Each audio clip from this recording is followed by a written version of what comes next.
So I just came back from my lactation consultation appointment, and we talked about everything. Obviously, like she latched very good, everything is fine with her.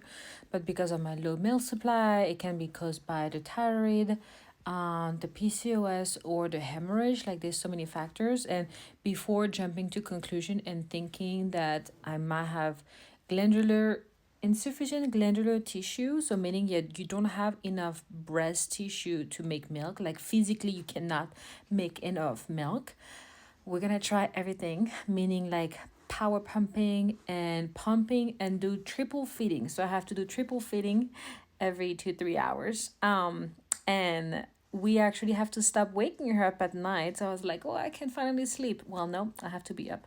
But she said you only have to be up once a night, so at like at 3 in the morning to pump, and then but give her a bottle. Like, don't, she said, like if she's sleeping and stuff, like to make it quick, don't feed her, don't do the triple feeding at night, just pump and give her a bottle. But during the day, like triple feeding, which means you give her the breast, and she said don't give her for 20 minutes, make it simple for you, 10 minutes on each breast, and then you give her the bottle while you pump. So it's called a triple feeding, and so I'm gonna have to do this every single feeding. And I know I've heard about it and so many women get more milk with it, so I'm gonna see how it goes. If anyone is interested, I will share my journey with the breastfeeding whole journey, because this is the only thing that I had no idea will be that hard and that I will literally have low milk supply. But I do. So if anyone is interested, if anyone wants to follow along, I'm gonna share. I don't know if it's gonna work, but we're gonna try everything first with the pumping, because it's the first plan of action.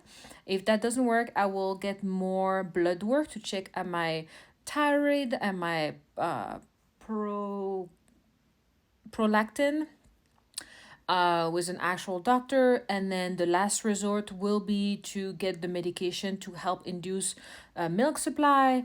And if all of this don't work, then we'll know for sure that I have insufficient glandular tissue. She said it's hard to see just looking at my breast because I have breast implants. So she asked me, like, did you breast grow the whole pregnancy? And I was like, nope, nothing. That's why also, I was worried about that.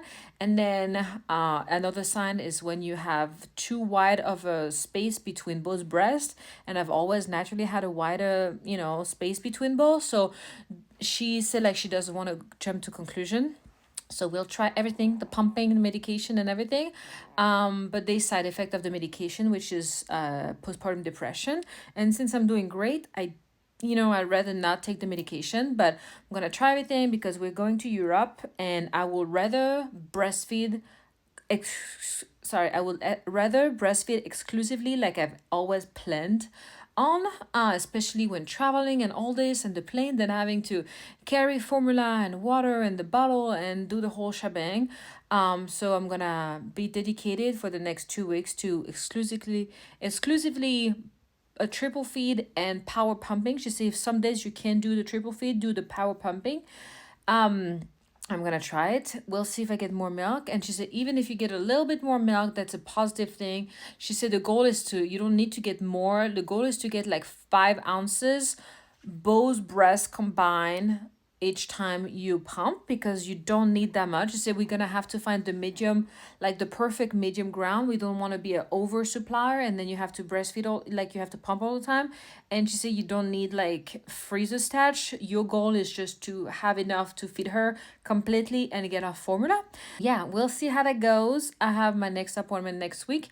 But that's not gonna be fun to be triple. I seriously don't like the pumping. She did measure my flange, and they are definitely different size than the pump. So thankfully I had like different flange size in my pump. So I'm gonna add this and try to see if the pumping is a little bit more comfortable, I guess, because it's not fun to pump, but at least to be not as painful, and see how that goes.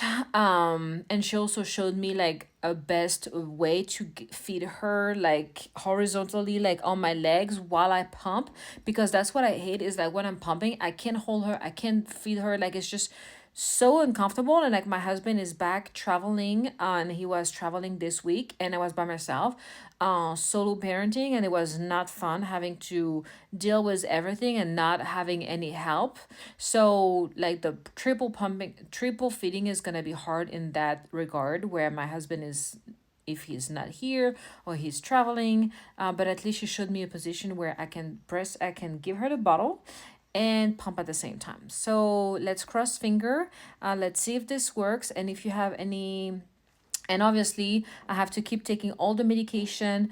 Obviously I have to take it. I have to keep taking all the supplement I'm taking, because she said you're already taking everything. I'm literally taking all the supplement, but I started taking them only a week ago, so it might take a while before I start working. But I have to keep taking the brewer yeast and everything. I'm putting it in my oatmeal right now.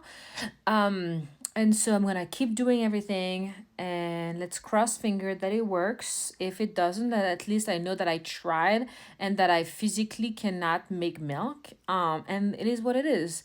But at least I'm gonna try. I don't want to give up. And then if you have the same experience, let me know, because I want to see. I'm curious to see how long it will take for me to see progress.